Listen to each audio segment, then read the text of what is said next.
Chers amis, je suis vraiment très heureuse que nous soyons ce soir toutes et tous réunis pour lancer notre campagne en Île-de-France, pour montrer à l'extérieur ce que valent les écologistes, qu'ils vont faire pendant des mois, et vous redire combien nous croyons vraiment au pouvoir de l'écologie, au pouvoir d'une liste des écologistes en Île-de-France et à notre capacité à changer la donne dans cette région.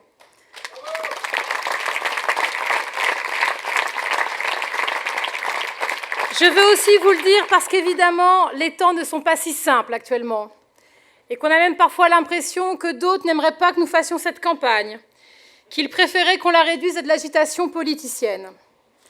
Et pour tout vous dire, à un moment où les états-majors s'agitent pour masquer leur impuissance, moi ce que je souhaite, c'est que nous soyons sur le terrain tous les jours en Île-de-France, à la rencontre des Franciliennes et des Franciliens, pour défendre notre vision de cette région, pour défendre l'avenir de nos enfants et de leurs enfants, et leur montrer qu'ils pourront compter sur nous dans les 5 ans qui viennent.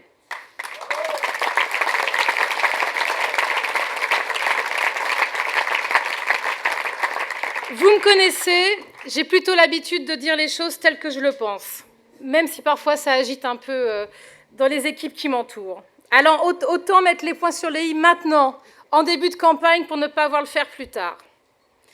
Notre mouvement connaît des départs. Ce n'est pas la peine de s'en cacher. Des départs médiatiques où des camarades ont décidé d'un seul coup de faire voler en éclats des années de travail commun. Des départs qui nourrissent les gazettes, mais qui ne sauvent pas pour autant la planète. Alors ce soir, je suis venue dire à celles et ceux qui spéculent sur notre échec qu'ils se trompent. Je suis venue leur dire que les écologistes sont là, qu'ils sont debout et plus que jamais mobilisés pour l'Île-de-France. Je veux leur dire aussi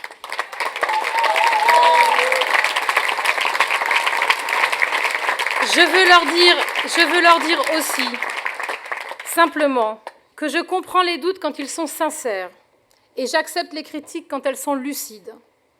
Mais l'écologiste n'est pas un tremplin pour faire carrière. L'écologiste n'est pas un paillasson sur lequel on s'essuie les pieds avant de fouler les allées du pouvoir.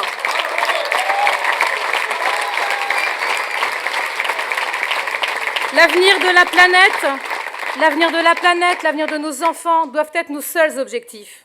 Parce que protéger la planète du dérèglement climatique, protéger la santé de nos concitoyens, protéger la nature des assauts des lobbies industriels, voilà ce qui fait qu'on se lève tous les matins, qu'on trouve le courage de se mobiliser, de construire des actions collectives, d'aller se battre et aussi d'avoir des victoires. Il paraît d'ailleurs, je ne sais pas si vous en avez entendu parler, il paraît qu'on ne parle plus d'écologie, les écologistes. Qui est-ce qui peut croire vraiment à cette farce aujourd'hui, quand nous étions tous mobilisés ce matin même sur le Volkswagen Gate? Qui peut croire à cette farce quand seuls les écologistes se sont mobilisés il y a 15 jours pour contester le possible report de la fermeture de Fessenheim? Et c'est d'ailleurs ce qui fait qu'aujourd'hui, on sait que Fessenheim fermera. On m'a aussi dit, il paraît, que je présente des listes avec l'extrême gauche. Qui peut croire aussi à cette phrase, à un moment où les écologistes rassemblés ce soir se battent pour leur région, se battent pour une liste citoyenne de rassemblement des écologistes et de toutes les forces progressistes de ce pays? Vous savez, certains pensent qu'en répétant tous les jours les mêmes inepties, ça va se réaliser. Je crois que c'est surtout une grave erreur de croire qu'insulter le mouvement écologiste permettra de faire avancer l'écologie. C'est pour cette raison que maintenant, au-delà de siffler la fin de la récré, j'appelle toutes celles et tous ceux convaincus que des politiques écologistes peuvent changer considérablement la donne dans cette région, de nous rejoindre et de participer à notre campagne.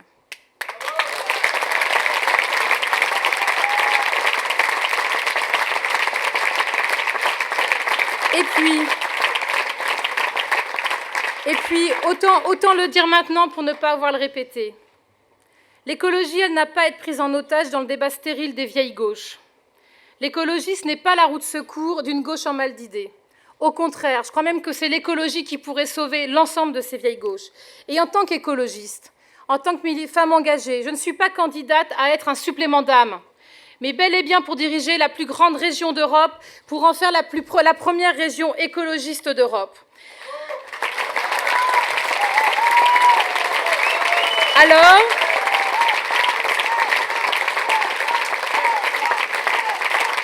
Alors je le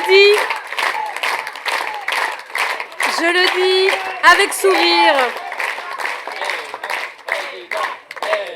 avec plaisir, comptez sur moi.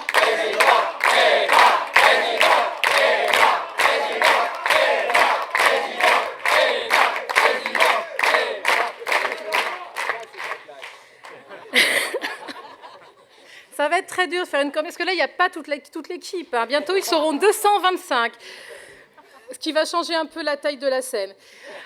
Je reprends mes esprits. Je le dis sans acrimonie, mais avec fermeté, à nos amis de cette vieille gauche. Ne nous demandez pas d'arbitrer vos querelles.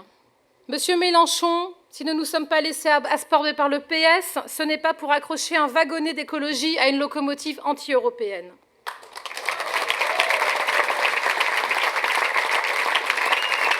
Monsieur Cambadélis, l'unité ne se construit ni à coups de canon, ni à coups de manœuvre. Plutôt que d'organiser des référendums pour masquer leur impuissance, je préférais que les socialistes soient mobilisés sur cette région tous les jours comme nous le sommes. Je voudrais d'ailleurs à ce titre rappeler une chose essentielle à l'ensemble de mes concurrents, aussi haut perché soient-ils, parce que certains ont semblé l'oublier. Affaiblir les écologistes, c'est affaiblir toutes celles et ceux qui veulent une région progressiste, toutes celles et ceux qui se battent pour la qualité de vie dans cette région. Or, affaiblir ce camp progressiste, c'est exposer l'Île-de-France à Valérie Pécresse, à la candidate rétrograde des Républicains, la candidate des privilèges et du tout-voiture, la candidate qui a le palmarès inégalé de vote à la région contre toutes les avancées sociales et écologiques que nous avons défendues ces 5 dernières années.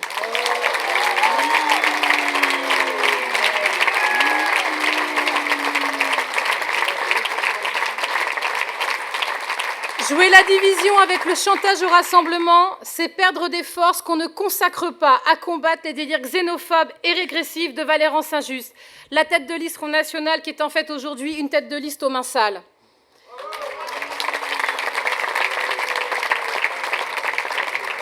Alors pour en finir avec ce débat, que les choses soient claires, l'écologie ce n'est pas le petit truc dont on se souvient quand on fait des campagnes électorales. L'écologie, c'est l'enjeu de notre siècle. C'est un enjeu que l'on ne saurait aborder avec les logiciels du passé. C'est l'enjeu auquel on doit répondre. Et c'est pour ça que nous avons besoin d'écologistes à la tête de la région Île-de-France.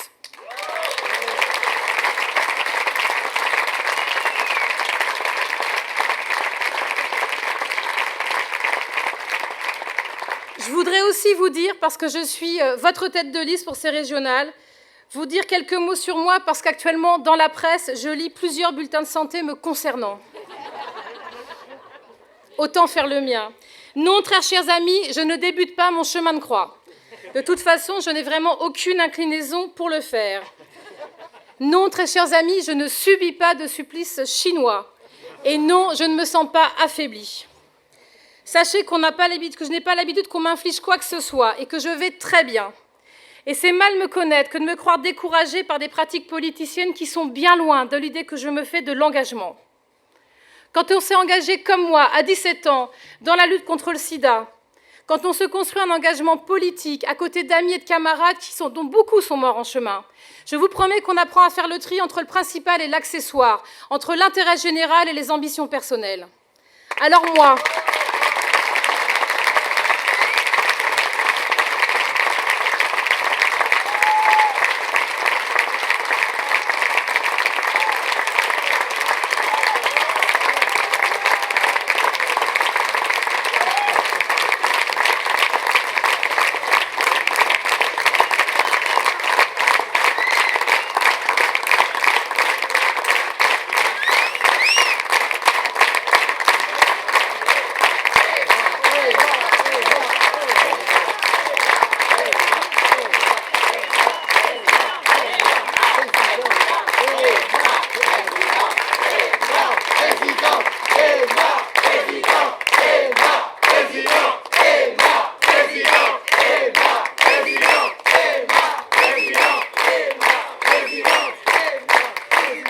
Chers amis, je vous remercie beaucoup de votre soutien parce que c'est là qu'on voit que des écologistes rassemblés, unis sur des valeurs, sur des combats et qui croient au même avenir, ça montre qu'on a une force extrêmement importante qui ne demande qu'à être démultipliée. Alors je vous le disais, moi je n'abandonne ni l'écologie ni les franciliens dans cette période. Et vous non plus, et c'est pour ça que je compte vraiment sur vous. Mes 5 ans de mandat à la région, en charge des questions de logement, m'ont rappelé chaque jour, si besoin en était, pourquoi j'ai fait le choix de rejoindre Europe Écologie il y a maintenant 5 ans. Parce que je n'admets pas que la relégation sociale dans cette région soit une âme d'organisation politique. Parce que je n'admets pas qu'à 10 km de distance, on puisse connaître soit la grande richesse, soit l'extrême pauvreté. Parce que je n'admets pas que dans cette région, tous les jeunes n'aient pas du tout la même égalité des chances pour la formation, pour l'accès à l'emploi, pour l'accès à la culture. Parce que je n'admets pas que les femmes dans cette région soient les premières victimes de la précarité, ainsi que leurs enfants. Parce que je n'admets pas non plus qu'un pouvoir national frileux se refuse à faire bénéficier les franciliens et les franciliennes de mesures indispensables de justice sociale et environnementale, telles que l'encadrement des loyers. C'est bien pour toutes ces raisons que je continue aujourd'hui à me battre avec vous et que je suis encore plus persuadée du choix que nous avons fait, de la nécessité d'avoir des listes écologistes au premier tour des élections régionales. Mais être indépendant ne veut pas non plus dire être seul. Et je me réjouis ce soir, nous avons pu vous les présenter, d'accueillir, comme je l'ai été il y a 5 ans, des personnalités de la société civile qui vont apporter à notre campagne et apporter à nos idées et apporter à nos combats communs. Quand je vois leur qualité, quand j'entends ce qu'ils ont à nous raconter sur tous les sujets qu'on a discutés ce soir, je suis extrêmement fière et extrêmement heureuse de les accueillir. C'est évidemment le combat de Mohamed Meshmash pour l'égalité des quartiers et la parole des habitants.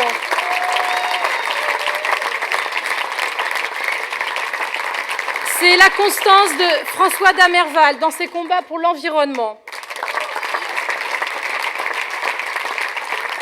C'est l'action d'Alice Barbe, fondatrice de Singa, pour les réfugiés et une économie plus humaine.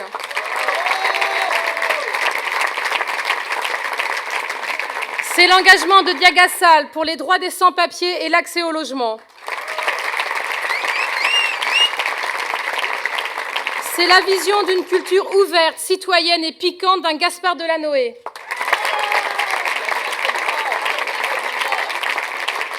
C'est la pugnacité de Marie-Odile Berthelin-Geoffroy pour tous les scandales, tout son combat pour les scandales sanitaires.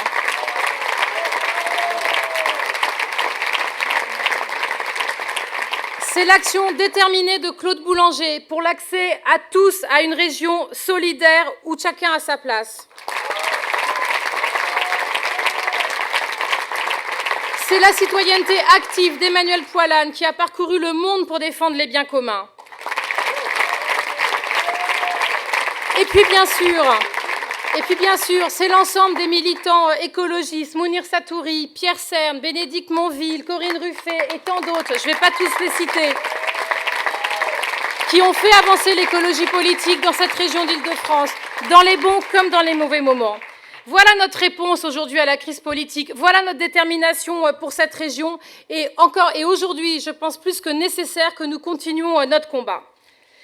Tout simplement, il suffit de regarder ce qui se passe depuis 2 jours, avec ce Dieselgate qui est en train d'arriver.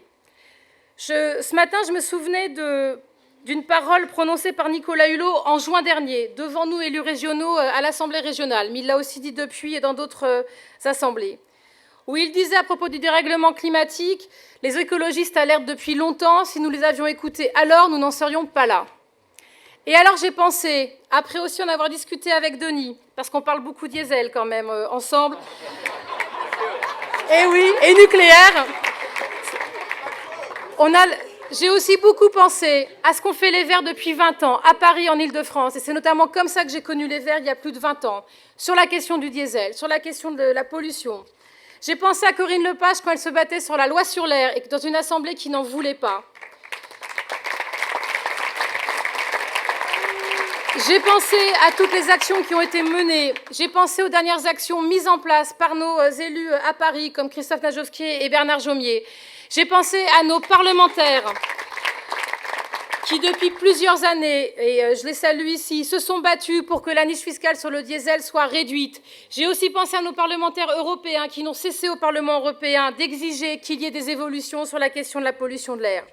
Et puis, je me suis aussi souvenue de nous toutes et tous, beaucoup d'élus écologistes franciliens qui étaient mobilisés en mars dernier en face du bureau de Ségolène Royal pour exiger la mise en place automatique de la circulation alternée.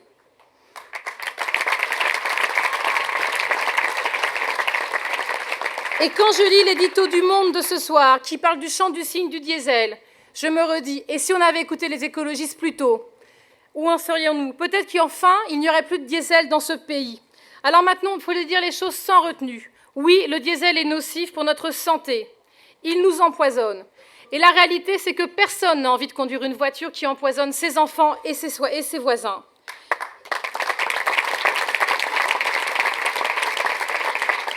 Et moi, je n'ai pas besoin qu'on m'explique la réalité de la vie francilienne. J'ai été au collège le long du périphérique parisien. J'ai longuement vu le périphérique parisien depuis mes salles de classe. Et je sais très bien ce que ça veut dire que d'habiter le long de ces grandes voies d'accès, ce que ça veut dire pour des personnes qui ont très peu de moyens, qui subissent une pollution atmosphérique énorme, sans compter le bruit du trafic qui est extrêmement très difficile à vivre. C'est pour cette raison que ce n'est plus du tout acceptable aujourd'hui et que maintenant, il faut passer des constats aux actes.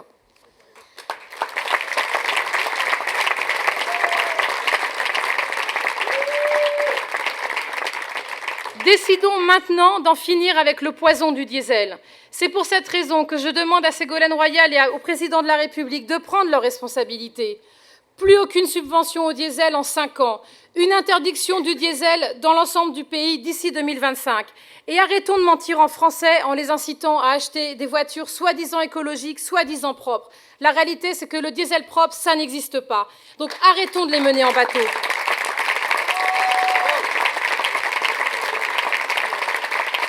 En supprimant la niche fiscale pour le diesel, c'est redonner 7 milliards d'euros, j'ai bien dit 7 milliards d'euros en moyens d'agir pour permettre à ces mêmes ménages de racheter des véhicules plus sobres, de pouvoir s'équiper de véhicules moins polluants.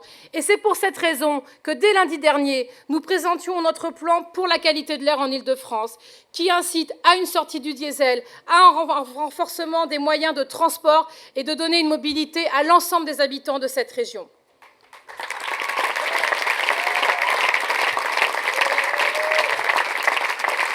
Et vous l'avez peut-être vu, mais à l'occasion de ce scandale avec Volkswagen, on a aussi appris, mais même si on le savait déjà, que ce n'est pas seulement sur la pollution que tout est truqué, c'est aussi sur la consommation, et notamment sur les émissions de CO2.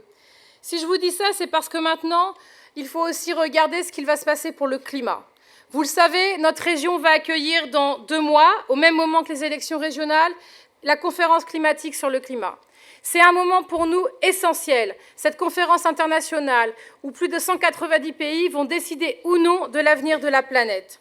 Et pour que ce moment soit réussi, il est évident que la France devra mettre tous ses moyens pour obtenir des financements pour l'ensemble des pays du Sud, des transferts de technologie et surtout des accords contraignants pour que l'ensemble des pays changent totalement de développement. C'est justement ce moment-là qui, pour nous, va être essentiel. Parce que, vous savez, il n'y a pas une bataille pour le climat et une bataille pour les régionales. C'est la même campagne, c'est la même bataille, c'est le même combat. Tout simplement parce qu'aujourd'hui, la bataille contre le réchauffement climatique, c'est aussi la bataille de la qualité de vie dans notre région. Quand on veut faire baisser les émissions de gaz à effet de serre, on développe les transports en commun. Et quand on développe les transports en commun, on donne plus de mobilité aux habitants de cette région. Quand on veut réduire les émissions et baisser la consommation d'énergie, on rénove les bâtiments. Et quand on rénove des bâtiments, on fait baisser les factures d'énergie et on amène une meilleure qualité de vie à nos habitants. Quand on veut réduire les émissions de gaz à effet de serre et la pollution de l'air, on agit aussi sur l'agriculture et on donne des moyens aux agriculteurs de cette région d'avoir une alimentation, de fournir une alimentation de qualité et de ne plus utiliser de pesticides et de tous ces produits qui sont en train de polluer constamment nos sols. La région, elle peut être le moteur de la lutte contre le dérèglement climatique à l'échelle de la France. Elle peut être le moteur de la transition énergétique de l'économie, comme nous l'ont montré tout à l'heure nos intervenants. Et c'est pour ça que moi, je ne me trompe pas de combat. Je veux réussir et la COP 21 et la campagne des régionales pour que l'écologie soit au cœur de notre territoire.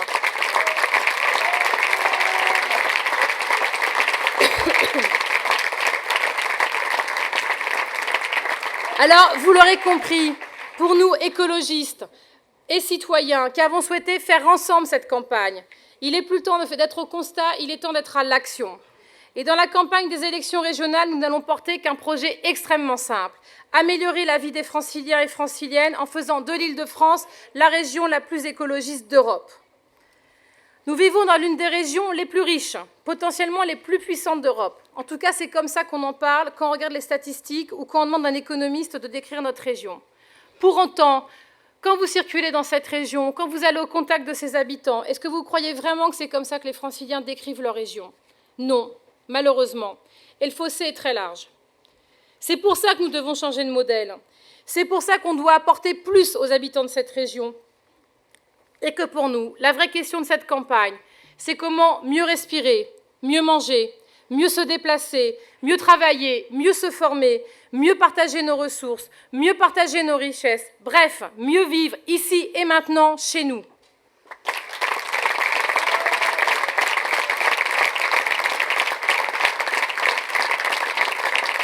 Nous aurons évidemment l'occasion de développer ça pendant 2 mois. Mais pour y revenir assez rapidement, mieux vivre aujourd'hui en respirant un air moins pollué, ça nécessite une vraie politique de lutte contre la pollution de l'air et des actions très fortes pour améliorer sa qualité. C'est pour ça que j'ai proposé lundi dernier un plan d'action de 3 milliards d'euros pour la qualité de l'air. Mieux vivre, c'est aussi gagner la bataille du temps de transport et développer encore plus d'alternatives aux véhicules individuels. Mieux vivre dans cette région, c'est soutenir l'ensemble des entreprises innovantes et les filières d'avenir, comme l'économie collaborative, l'économie circulaire, les énergies renouvelables, qui sont créatrices de nombreux emplois locaux dans l'ensemble de notre territoire. Mieux vivre dans cette région, c'est aussi donner à chacune et à chacun les mêmes chances de bien se loger, de trouver un emploi durable, d'avoir accès à des loisirs, à la culture, d'avoir un accès tout simplement à l'autonomie et à l'émancipation. Et c'est pour ça, je peux vous le dire, parce que j'en suis persuadée et que je travaille avec eux maintenant depuis 2 mois, que face aux lobbies, aux pressions, au conservatisme, au fatalisme, nos élus seront des sentinelles de l'intérêt général. Mieux, ils seront des innovateurs et innovatrices au sein de l'institution pour empêcher que celle-ci soit trop coupée des citoyens.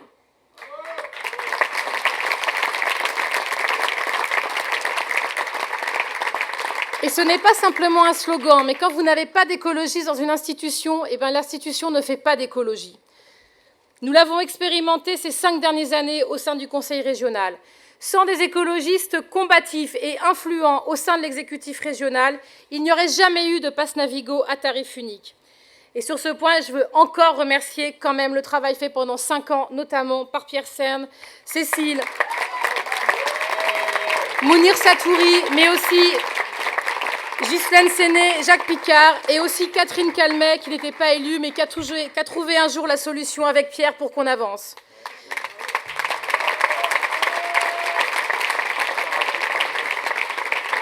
Il faut aussi se rappeler que ces 5 ans de mandat, sans un groupe écologiste très soudé qui savait où il allait, il n'y aurait jamais eu 1,3 milliard € consacrés au logement social et aux copropriétés dégradées. Il n'y aurait pas eu d'engagement de la région à mettre fin à tous les investissements soutenant des énergies fossiles. Il n'y aurait pas eu de politique innovante en matière de santé environnementale, car ce qu'on nous disait très souvent, c'est que ce n'est pas un sujet. Ça n'existe pas, la santé environnementale. Ce qui est quand même un état du débat. Sans les écologistes, il n'y aurait pas eu de lutte contre les paradis fiscaux, et notamment de travailler à la transparence. Où est-ce que les régions mettent leurs avoirs? Où est-ce que les banques mettent les crédits qu'ils nous prêtent et l'argent que nous mettons chez eux? Il n'y aurait pas eu non plus de lutte contre les projets inutiles. Je pense évidemment aux pistes de ski ou aux lagons tropicaux à la place des espèces naturelles et des terres agricoles en Île-de-France.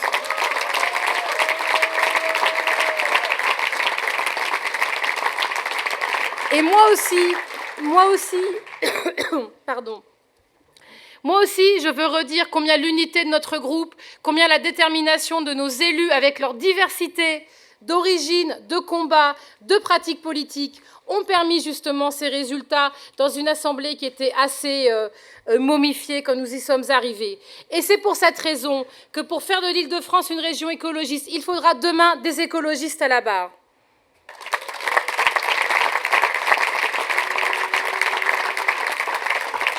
Alors maintenant, ce que nous voulons faire avec vous, tous ensemble, c'est évidemment passer à la vitesse supérieure. Nous voulons que ce soit l'écologie qui soit aux commandes. Et je vais vous prendre un seul exemple, qui me tient évidemment à cœur. Dans la région où le prix du logement pèse de façon invraisemblable sur le niveau de vie des Franciliens et Franciliennes, à un moment, dans une région où le logement est l'arme de la ségrégation sociale, notamment aux mains des territoires les plus riches. Il est urgent d'étendre l'encadrement des loyers à l'ensemble de l'Île-de-France.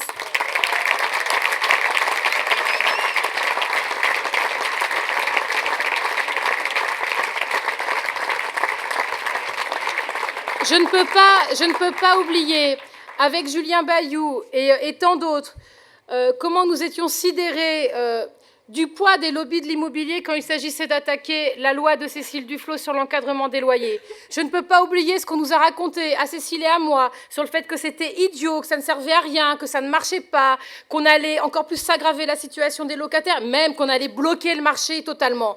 Qu'est-ce qui se passe aujourd'hui ? L'encadrement des loyers, il est en vigueur depuis 1 mois et demi à Paris. Et Cécile Duflot n'arrête pas de rencontrer des gens qui lui disent « Merci, merci parce que j'ai obtenu une baisse de mon loyer. Merci parce que j'ai pu stopper une augmentation de mon loyer. » Des tas de personnes vont en bénéficier dans les semaines qui viennent. Et est-ce que vous croyez normal qu'aujourd'hui, cette mesure, qui est une vraie mesure d'égalité sociale, une vraie mesure d'équité, ne concerne uniquement que les habitants à l'intérieur du périphérique ? Non.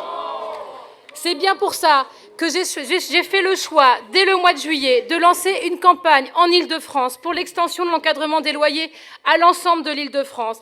Et pour le rappeler au Premier ministre aussi souvent qu'il le faudra, pour qu'enfin l'ensemble des habitants de cette région puissent bénéficier de cette égalité et de ce gain de pouvoir d'achat.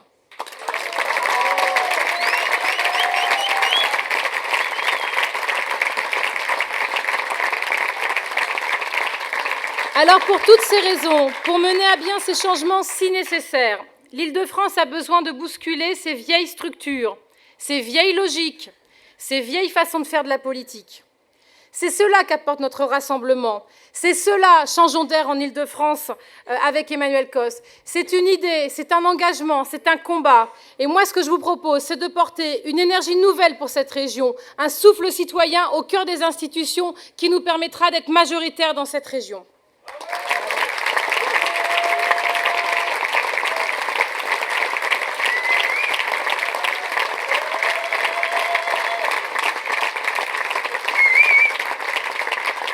Vous savez, à écouter tout le monde ce soir et aussi à regarder l'actualité, je me disais que ce slogan « Changeons d'air » n'a jamais été aussi pertinent pour cette région. Et je suis extrêmement contente que nous l'ayons choisi.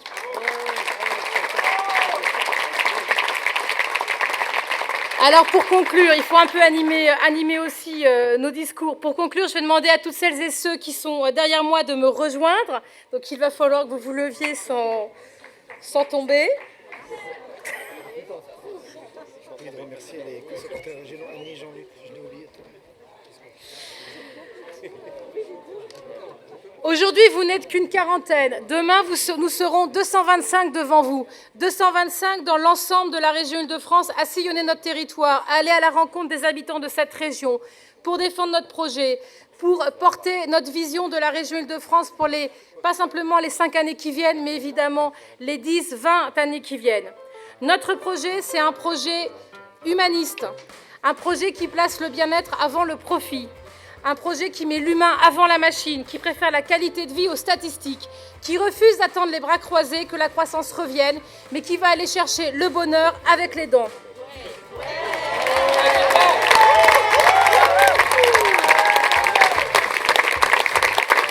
Nous sommes une équipe de citoyens, de citoyennes, d'écologistes déterminés à changer la donne en Île-de-France, à remettre les habitants au cœur de la prise de décision, à en finir avec les pratiques politiciennes.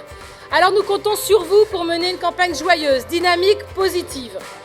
Si vous voulez lutter contre la pollution, si vous voulez promouvoir les énergies renouvelables, si vous voulez lutter contre le dérèglement climatique, ça commence ici et aujourd'hui avec nous dans ces élections régionales.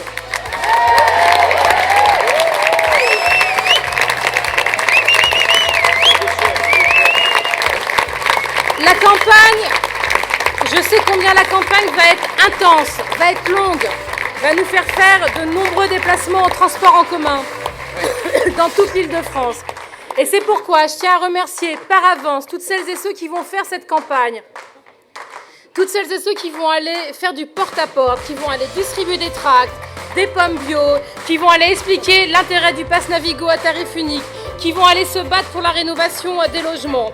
Je Je voudrais les remercier tout d'avance pour leur engagement, leur dire merci 1000 fois, parce que leur engagement nous honore et les honore.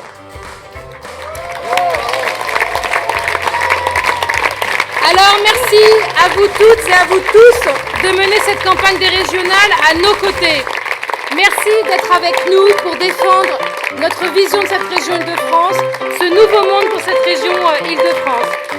Vous savez, nous sommes l'écologie parce que nous la faisons, nous sommes l'espoir parce que nous le construisons, nous sommes l'avenir parce que nous le protégeons.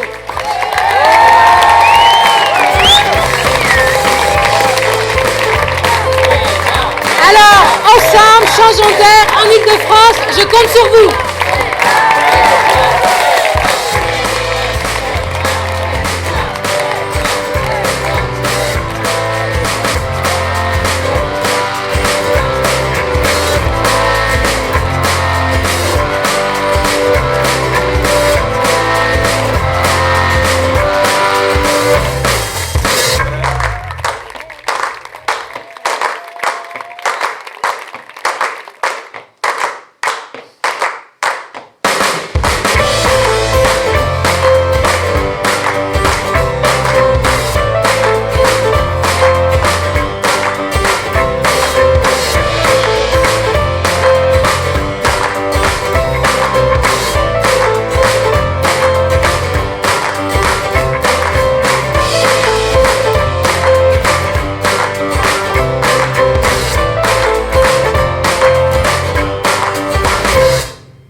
Nos élus de la mairie de Paris, les élus dans les communes peuvent nous rejoindre sur scène.